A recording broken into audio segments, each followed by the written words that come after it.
Hey everyone, here's my 2-minute abstract on my new publication, Functional Uses of Music Influence Musically Induced Emotional Episodes. This study explores how goal directed thinking shapes the emotional experiences we have with music. Cognitive appraisals are a well acknowledged component of emotional experiences. That is, how we evaluate a stimuli in relation to our goals.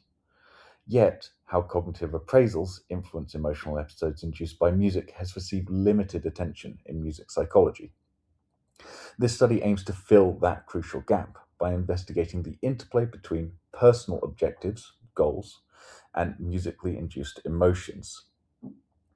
Across 2 studies, I focus on 2 key cognitive appraisals and their impact on emotional episodes induced by music.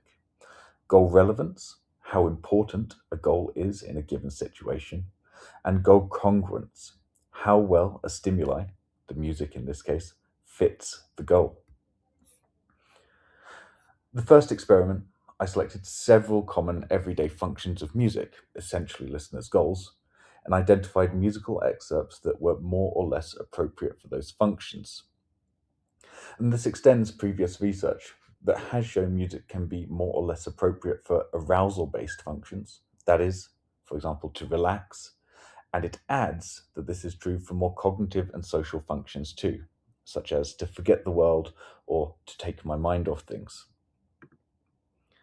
Experiment 2 uses these newly validated stimuli to test how individuals' goals shaped the emotional responses to music using a vignette paradigm. The results show that different functional contexts, listeners' goals, can influence the induced emotional response of the same piece of music. That is, the same piece of music changes in the emotional response in different functional contexts. And that was observed in 6 out of the 7 functions used in this experiment. Overall, this study provides the first direct test of goal-directed cognitive appraisals in music research. It shows that music-evoked emotions aren't just stimulus-driven. They're shaped by what listeners are trying to achieve. Thank you so much for your attention. Links to the paper and the data are available in the description.